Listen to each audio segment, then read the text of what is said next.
Listen and practice. The story is The Lost Love. Chapter 1. First Meeting with the Mary. There things happened to me nearly 10 years ago. I lived in a city. With the city washed in summer, I wanted to see the country. I wanted to walk in the woods and see green trees. I had a little red car and I had a map too. It drove all night out into the country. I watched it be in my car. We had a very good summer that year. The country was very pretty in the early morning. The sun was hot and the sky was blue. I heard the birds in the trees, and then my car stopped suddenly. What's wrong? I thought. Oh dear, I haven't got any petrol. Now I have to walk. I'll have to find a town and buy some petrol. But where am I? I looked at the map.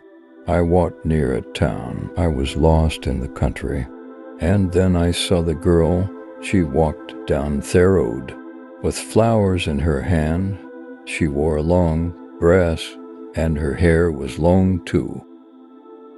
It was long and black, and it shone in the sun. She was very pretty. I wanted to speak to her, so I got out of the car. Hello, I said. I'm lost. Where am I? I said. She looked afraid, so I spoke quietly. I haven't got any petrol. Where can I find some? I said. Her blue eyes looked at me and she smiled. She's a very pretty girl, I thought. I do not know, she said. Come with me to the village. Perhaps we can help you, she said. I went with her happily, and we walked a long way. There isn't a village on the map, I thought. Perhaps it's a very small village, she said. Chapter 2. Perhaps village. There was a village, and it was old and pretty. The houses were black and witty and very small. There were a lot of animals. The girl stopped at a house and smiled at me. Come in, please, she said. I went in. The house was very clean, but it was strange, too. There was a fire and some food above it. I felt hungry then. That's strange, I thought. They cook their food over a wood fire. Perhaps they have nominee.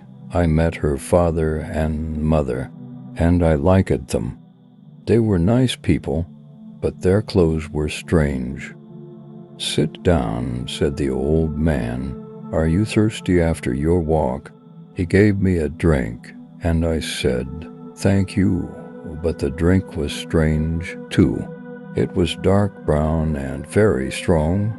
I didn't understand, but I was happy there. I asked about petrol, but the old man didn't understand. Petrol, he asked. What is that? This is strange, I thought. Then I asked, do you walk everywhere? The old man smiled. Oh, no, we use horses. He said, horses? I thought, horses are very slow. Why don't they have cars? But I didn't say that to the old man. I felt happy there. I stayed all day, and I ate dinner with them that evening, then the girl. And I went out into the garden. The girl's name was Mary. This is nice. We like having visitors. We don't see many people here, she said. We spoke happily.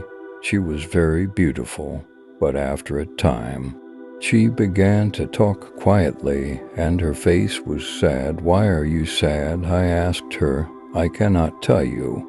You are only a visitor here. We have to say goodbye tonight. You better go now, she said.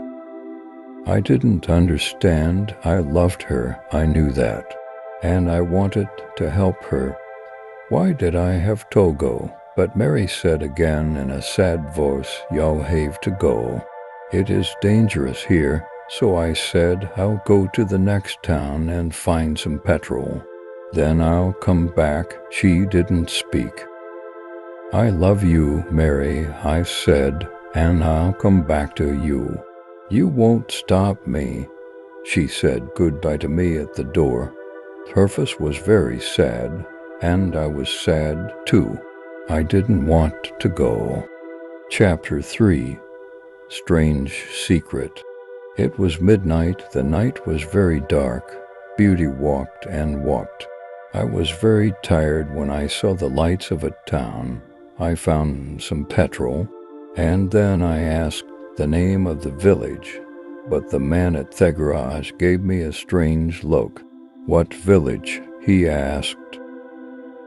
I told him about the village. I told him about the old houses and the people with strange clothes. Again he gave me a strange look, I thought, and then he said, there was a village there, but it isn't there now. There are stories about it. Strange stories. What do people say about it? I asked. He didn't want to tell me, but then he said, there was a big fire in the village. Everybody died. There aren't any people or houses there now. How did it happen? I asked. And why? Oliver Cromwell killed them, he said. He was angry with the villagers because of the help the king in the war. I couldn't speak. This isn't right, I thought. That war happened 350 years ago. Then I remembered the strange clothes, the long hair, the food, the fire, and the old houses, and I remembered too about the horses. But I don't understand, I cry. I saw the people and the village. I spoke to some people there. The man looked quickly at me and then spoke. There's an interesting story about the village. For one day every 10 years, it lives again, but only for one day. Then it goes away again for another 10 years on that one day. You can find the village, but you have to leave before morning, or you will never leave. Can this be right? I thought. Perhaps it was. Mary said, you have to go. She loved him, but she said, we have to say goodbye. She was afraid for me. Now I understand. I thought. I went back to the village, but it wasn't there. I looked again, but I couldn't find it. I saw only flowers and trees. I heard only the sound of the birds and the wind. I was very sad. I sat down on the ground and cried. I will never forget that day. I remember Mary Ann. I will always love her now. I only have to wait 2 months. The village will come back again. I will find her again, my love with the long black hair, and this time I will not leave before morning. I will stay with her.